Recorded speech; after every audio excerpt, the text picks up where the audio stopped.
melalui Pak Kapolri, Bapak Kapolri, Ketua Tim, khusus penanganan kasus penembakan di Duren 3. Pada kesempatan ini, rekan-rekan sekalian, awal pembentukan tim khusus tugasnya adalah melakukan asistensi terhadap penanganan laporan kejadian yang diterima oleh Polres Jakarta Selatan. Kemudian mulai bekerja tanggal 12 Juli, kami melakukan olah TKP selama 4 hari berturut-turut untuk mempelajari situasi dan kondisi TKP secara umum sampai hal-hal yang bersifat khusus yang melibatkan laboratorium forensik Polri, yang melibatkan Inapis Barreskrim Polri dalam rangka untuk memperoleh gambaran yang seterang-terangnya tentang situasi kejadian pada saat tanggal 8 Juli, di mana dilaporkan ada kejadian tembak-menembak yang terjadi antara Brigadir Joshua dan Baradae yang mengakibatkan Brigadir Joshua meninggal dunia. Kemudian kami melaksanakan analisa, tim bekerjasama melaksanakan analisa terhadap hasil pemeriksaan atau otopsi yang dilaksanakan oleh kedokteran forensik Polri.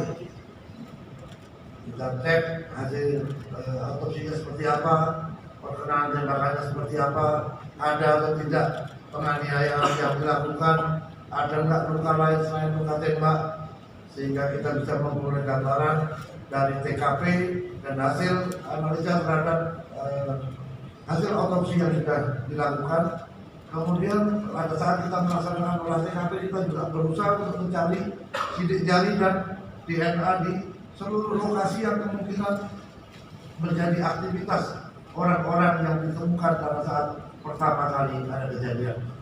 Yaitu ada 5 orang, ada Ibu Putri, ada Pak Sambo, ada Kuat, ada Ricky dan Richard, serta korban Joshua. Sehingga ini dijadikan pijakan awal bagi tim sus untuk melakukan langkah-langkah penyidikan. Karena apa? Karena laporan daripada keluarga korban Joshua ini baru dilaporkan kepada Mabes Polri pada tanggal 18 Juli. Artinya kita menangani perkara ini dalam proses penyelidikan dan penyidikan untuk mengungkap kasus ini adalah pada saat mulai laporan diberikan oleh keluarga korban Brigadir Joshua ke Mabes Polri pada saat tanggal 18. Kita langsung melaksanakan pemeriksaan ke Jambi. Saat ini kita sudah periksa lebih kurang 47 saksi yang terkait dengan kejadian ini. Kemudian kita juga memperoleh ya tadi Pak Irwanto sudah menyampaikan beberapa kendala yang ditemukan selama proses penyidikan dan penyelidikan yang dilakukan, dan syukur alhamdulillah dengan kegigihan daripada seluruh tim yang bekerja, karena mungkin melihat ancaman hukuman pasal 338 Yunto 5556 KUHP cukup tinggi, karena yang bersangkutan tidak merasa punya kepentingan sendiri. Oleh karena itu Baradae ini membuat pengakuan yang disampaikan kepada penyidik setelah dilakukan pemeriksaan secara maraton, dan itu terjadi kepada tersangka-tersangka lainnya sampai bisa mengungkap tabir kejadian yang selama ini menjadi tanda tanya masyarakat. Apakah benar terjadi tembak menembak atau ada kejadian lain yang disembunyikan dari laporan yang dilakukan. Selama proses penyidikan yang dilakukan, Barreskrim Polri telah menetapkan 4 orang tersangka. Yang pertama, Barada RE. Yang kedua, Bribka RR. Yang ketiga, tersangka KM. Yang terakhir, Irjen Pol FS. Dengan peran dan persangkaan masing-masing tersangka sebagai berikut. Barada RI telah melakukan penembakan terhadap korban. Tersangka RR turut membantu dan menyaksikan penembakan korban.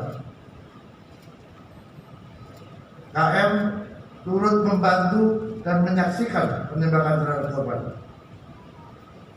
Irjen Pol FS menyuruh melakukan dan menskenario peristiwa seolah-olah terjadi peristiwa tembak-menembak di rumah dinas Irjen Pol Ferdy Sambo di Komplek Polri Duren 3.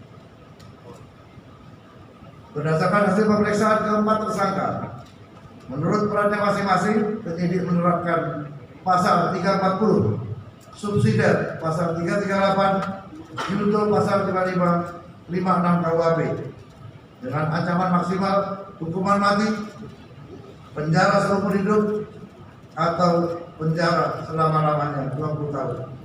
Demikian Bapak Kapolri yang dapat kami sampaikan.